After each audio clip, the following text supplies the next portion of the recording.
Hello दोस्तों, आज हम लोग इस लेक्चर में पार्ट 8 करेंगे जिसमें है रेडियो एक्टिव क्षय संबंधित रदरफोर्ड तथा सोडी का नियम। तो इसको देखते हैं। पहले, किसी क्षण रेडियो एक्टिव पदार्थ के विघटन की दर उस क्षण शेष बचे हुए अविघटित नाभिकों की संख्या के अनुक्रमानुपाती होता है। यानी कि इसमें से जो रेडियो एक्टिव किसी भी क्षण पदार्थ के जो विघटन की दर होती है उसमें से जो बचा हुआ अविघटित नाभिक होता है उसकी संख्या के अनुक्रमानुपाती होता है। इसे रेडियो सक्रिय विघटन नियम या चरघातांकी का नियम या रेडियो एक्टिव क्षमता का नियम भी कहते हैं। तो इसको इतने नाम से भी कहते हैं। तो यहाँ पर आप देखिए, फिर इसके बाद इसका निगमन करते हैं। माना रेडियो एक्टिव पदार्थों में सक्रिय परमाणुओं की संख्या n है। मान लेते हैं कि जो रेडियो एक्टिव पदार्थ है तो जो उसमें सक्रिय परमाणु हैं उनकी संख्या क्या है, कैपिटल n है, तथा परमाणुओं की क्षय की दर -dn/dt। क्षय की दर मतलब उसमें कमी हो रही, इसलिए यहाँ पर माइनस लगा हुआ है। ये ध्यान रखना है कि यहाँ पर माइनस कैसे लगा है, क्षय मीन्स कमी हो रही है उसमें, तो इसलिए dn/dt। ठीक है, तो उस परमाणुओं की क्षय की जो दर है वो -dn/dt होगी। ठीक है, तो आगे इसमें देखते हैं। तो यहाँ पर जो क्षय की दर है परमाणुओं की वो है -dn/dt। और रदरफोर्ड और सोडी के अनुसार, तो रदरफोर्ड और सोडी के अनुसार क्या है, उन्होंने कहा कि किसी क्षण रेडियो एक्टिव पदार्थ के विघटन की दर उस क्षण शेष बचे हुए अविघटित नाभिकों की संख्या के अनुक्रमानुपाती होती है। तो जो क्षय की दर है यह इसकी क्या होती है, जो सक्रिय परमाणु होते हैं वह उसके अनुक्रमानुपाती होता है, अर्थात समानुपाती होता है। ये परिभाषा से हम लोग यहाँ पर पा गए इसमें।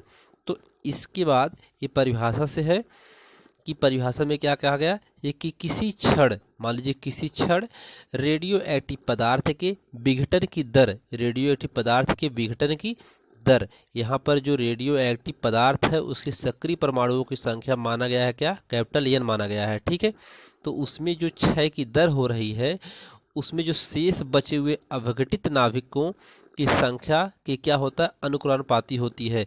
अर्थात ये परमाणु वो की क्षय की दर है के अनुक्रमानुपाती होती है सक्रिय परमाणुओं की संख्या के। तो ये रदरफोर्ड व सोडी के अनुसार है। ठीक है, तो इसमें आगे देखते हैं। यहाँ पर -dn/dt और बराबर लैम्डा n। यहाँ पर लैम्डा क्या है, जहाँ लैम्डा क्षय नियतांक है रेडियो एक्टिव पदार्थ का। लैम्डा का मान सभी तत्वों के लिए अलग अलग होता है।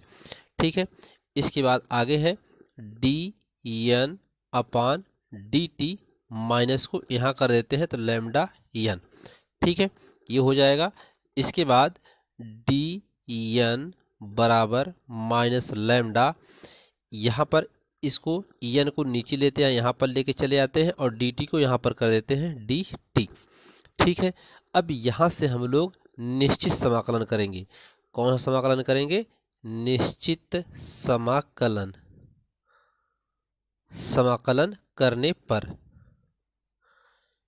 निश्चित समाकलन करने पर, अच्छा समाकलन करने पर जब यहाँ पर निश्चित समाकलन करेंगे इसका तो क्या हो जाएगा, यहाँ पर हो जाएगा निश्चित समाकलन करने पर ये हो जाएगा आपका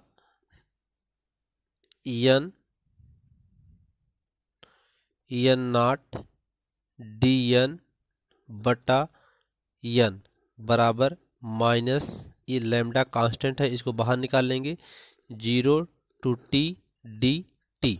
इसको समझिए, यहाँ पर ये समाकलन है तो समाकलन में लिमिट लिखना है कि लिमिट कहाँ से कहाँ तक करना है। तो यहाँ पर n0 से n तक है, यानी प्रारंभिक मात्रा n0 क्या, प्रारंभिक मात्रा तथा शेष n मात्रा। ठीक है, शेष तथा n शेष मात्रा, n नाट तक करना है हमें लिमिट, ठीक है। और 0 से जो t है, ये 0 से t समय तक का समाकलन यहाँ पर किया गया है, 0 समय से लेकर के t समय तक। और यहाँ पर प्रारंभिक मात्रा से लेकर के n नाट क्या है, प्रारंभिक मात्रा से लेकर के शेष जो उसमें शेष है उसकी मात्रा n तक किया गया है लिमिट यहाँ पर, ठीक है। तो आगे यहाँ पर अब हम जानते हैं कि यहाँ पर बाहर माइनस लैम्डा को क्यों किया गया, क्योंकि माइनस लैम्डा नियतांक है, इसलिए बाहर कर लिया गया है, बाहर कर लेंगे क्योंकि नियतांक का समाकलन नहीं होता है, ठीक है। अब एक सूत्र होता है समाकलन का, समाकलन का सूत्र हम लिखते हैं यहाँ पर। एक सूत्र होता है समाकलन 1/x dx बराबर होता है log e(x), ठीक है। एक सूत्र ये होता है और एक सूत्र और होता है कि जैसे अब इसका मान अगर यहाँ पर 1 हो जाए तो एक सूत्र होता है समाकलन, मान लीजिए पहला सूत्र है, मान लीजिए दूसरा सूत्र है, तो 1dx बराबर होता है x, ठीक है।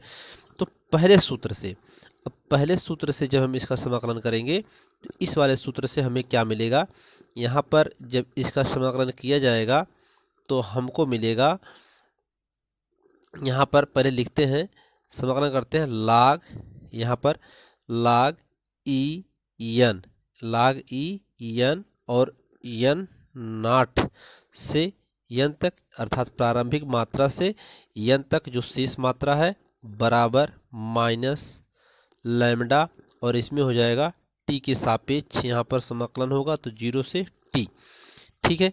अब यहाँ पर आप इसको ऐसे लिख सकते हैं, ठीक है।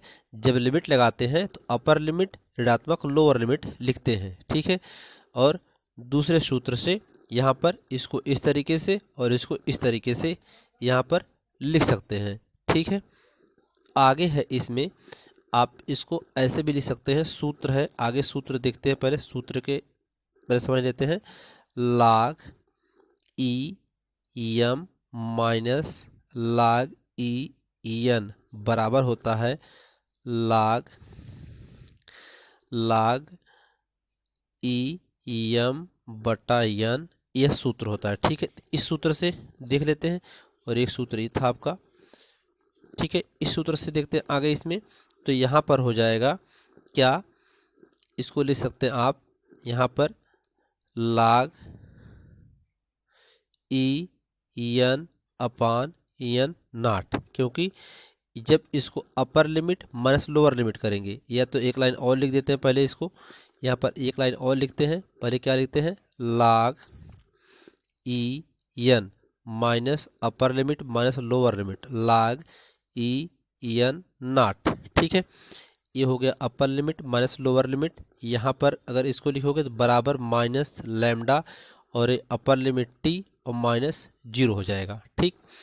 अब इसके बाद यहाँ पर इस फार्मूले में इसको यूज करते हैं, जब इस फार्मूले में यूज करेंगे तो यहाँ पर ये और इस तरीके से दिख रहा है, तो इस तरीके से बन जाएगा m बटा n, अर्थात n अपान n नाट हो जाएगा। तो अगले स्टेप में हमको मिलेगा log e(n) अपान n नाट बराबर यहाँ पर माइनस लैम्डा t, ठीक है। इस फार्मूले से upper limit minus lower limit इसका बनाया गया, फिर इस फार्मूले से इसको इतना हम लोगों ने प्राप्त कर लिया। फिर आगे सूत्र लगाते हैं, आगे का फार्मूला है, ये भी सूत्र है, इसको भी सूत्र को आप याद रखेंगे, log e(x) बराबर y, या इसको आप लिख सकते हैं x बराबर e(y), ठीक है। इस सूत्र से तो यहाँ पर हो जाएगा जो मान आया है n अपान n नाट हो जाएगा, ठीक है। बराबर क्या हो जाएगा e माइनस लैम्डा t हो जाएगा। फिर यहाँ से n का मान निकाल सकते हैं, n बराबर हो जाएगा n नाट e माइनस लैम्डा t, ठीक है। यह सोडी का नियम है, यही सोडी का नियम है, ठीक है। यही सोडी का नियम है, तो इसे यहाँ पर आप कर सकते हैं, ठीक है। तो यहाँ पर जो ये सूत्र लिखा गया है, इस सूत्र पे आप ध्यान दीजिए कि log e(x) बराबर y का x बराबर ई वाई लिखा जाता है।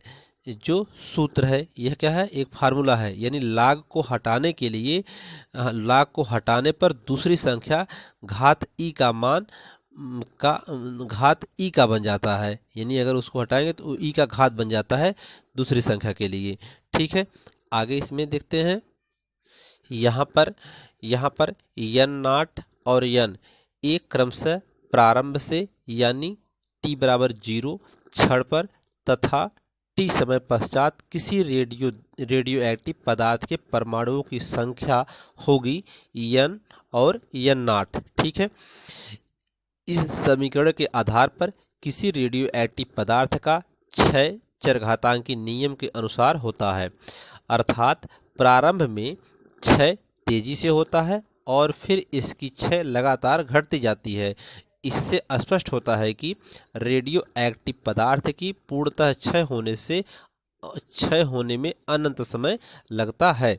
यदि अपने पास time t is equal to 1/λ रखने पर, क्या करने पर, 1/λ रखने पर, तो 1/λ रखने पर तो यहाँ पर क्या हो जाएगा, n बराबर n नाट ई माइनस लैम्डा इंटू 1/λ। तो यहाँ से लैम्डा क्या हो जाएगा, कैंसिल हो जाएगा, तो क्या बच जाएगा, n बराबर n नाट ई माइनस 1 बचेगा। या इसको आप लिख सकते हैं n बराबर n नाट इंटू 1/e लिख सकते हैं, इसको माइनस में है, या इसको लिख सकते हैं n बराबर n नाट बटा ई लिख सकते हैं, या इसको आप एक फार्मूला तो ये भी बना सकते हैं, या एक फार्मूला आप बना सकते हैं n बटा n नाट, यहाँ बटा हो जाएगा, बराबर 1/e, ये भी आप लिख सकते हैं। किसी तत्व का क्षय नियतांक उस समयांतराल का व्युत्क्रम है, ठीक है, जिसके पश्चात उस तत्व के परमाणुओं की संख्या अपने प्रारंभिक मान की 1/e गुनी रह जाती है। ठीक है, ये परिभाषा। ठीक है, तो यहाँ पर हम लोग कह सकते हैं कि t बराबर अगर 1/1/λ और n बराबर n नाट बटा ई से हम कह सकते हैं कि क्षय नियतांक उस समय का व्युत्क्रम है, क्षय नियतांक उस समय का व्युत्क्रम है जिस अविघटित नाभिकों की संख्या अपने प्रारंभिक मान की 1/e गुनी रह जाती है। ठीक है, तो इस लेक्चर में इतना ही। धन्यवाद। हेलो दोस्तों, इस चैनल पर आपको एनसीईआरटी बुक से सभी चैप्टर वाइज पढ़ाए जा रहे हैं और जो भी आपको पढ़ाया जा रहा है सब एक क्रम से नोट्स दिया जा रहा है और आप नोट्स बनाते चलें और पढ़ते चलें। जो भी कोई दिक्कत हो आप कमेंट बॉक्स में पूछ सकते हैं और वीडियो को शेयर करें, लाइक करें और सब्सक्राइब करें। धन्यवाद।